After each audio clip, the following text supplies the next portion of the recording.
వచ్చు జీతము మరణం. ఇక్కడ మరణం అనేది మన మీద భయం పనిచేస్తుంది చాలామంది.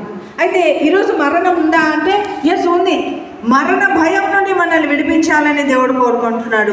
కాబట్టి ఆయన ఈ లోకానికి వచ్చి మరణించి తిరిగి లేవడానికి ముందర ఇదిగో నీ కట్లను నేను విప్పుతున్నాను అనేసి ఆ గాడిదను ఒక ఏమంటారు రూపకంగా చూపించినాడు. అలంకార రూపకంగా లేకుండా వాక్యం ఏదీ లేదు. వాక్యం ఈజీగా అర్థం కాదు, కానీ వాక్యము ఏర్పాటు చేయబడిన వారికి అర్థమవుతుంది అని అన్నాడు. హల్లెలూయా, హల్లెలూయా. సో ఏర్పాటు చేయబడిన వాళ్ళలో మనం ఉన్నాం కాబట్టి ఈరోజు మన మీద పాప భయము, మరణ భయము, వేదన, దుఃఖము అనేది ఇంకా ఉండకూడదు. ఆమేన్, హల్లెలూయా. ఏదైనా రోగం వచ్చిందంటే ఫస్ట్ వచ్చేది ఏంటంటే భయం కదా. అయితే ఈరోజు గుడ్ న్యూస్ ఏంది తెలుసా? జయప్రవేశం చేసిన క్రీస్తు ద్వారా ఆ మరణపు ముళ్ళు విరవబడింది. ఆమేన్, హల్లెలూయా. కాబట్టి వెంటనే మనం ఏమనాలంటే నా ప్రభు ద్వారా నా మరణపు ముళ్ళు విరవబడింది. కాబట్టి ఈరోజు చంపేది కాదు, ఎప్పుడో చచ్చిపోయినాను, బ్రతుకుతున్నది క్రీస్తే, నేను కాదు అని చెప్పాలి. ఆమేన్.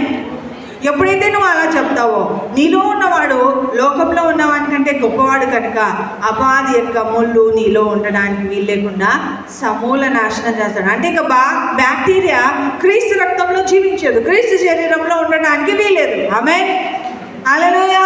మరి మన జీవితంలో అయితే అపవాది బ్రతికే అవకాశం ఉంది. మన రక్తంలో అయితే అపవాది జీవించడానికి ఒకవేళ సానుకూలత ఉంది. కానీ క్రీస్తే నాలో ఉన్నాడు, నేను ఇంకా బ్రతికి లేను, ప్రభు కోసమే బ్రతికున్నానని నువ్వు నిర్ణయించుకోగలిగితే, హల్లెలూయా, నువ్వు ఉద్దేశించగలిగితే ఖచ్చితంగా దేవుడు నిన్ను వర్ధిలింపజేస్తాడు. ఆమేన్, ఆమేన్.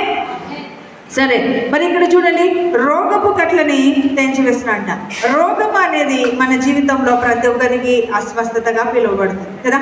కానీ జ్వరము, షుగరు, బీపీ ఇలాంటివి కాకుండా మానసిక రోగముతో ఉంటారు జనాలు. మానసిక రోగం వలన చాలా నష్టపోతారు. మానసికంగా నా జీవితం ఇంతే, నా పరిస్థితి ఇంతే. అయితే కట్టబడిన గాడిద కూడా అలాగే అనుకుంటుంది, ఇంకా నాకు నన్ను విప్పరు అని. మామూలుగా గాడిదని కడతారా అండి? ఏ యజమానైనా గాడిదని కట్టంగా చూసినామా ఎవరిళ్ళ దగ్గరైనా? కానీ ఇది కట్టబడిందంట.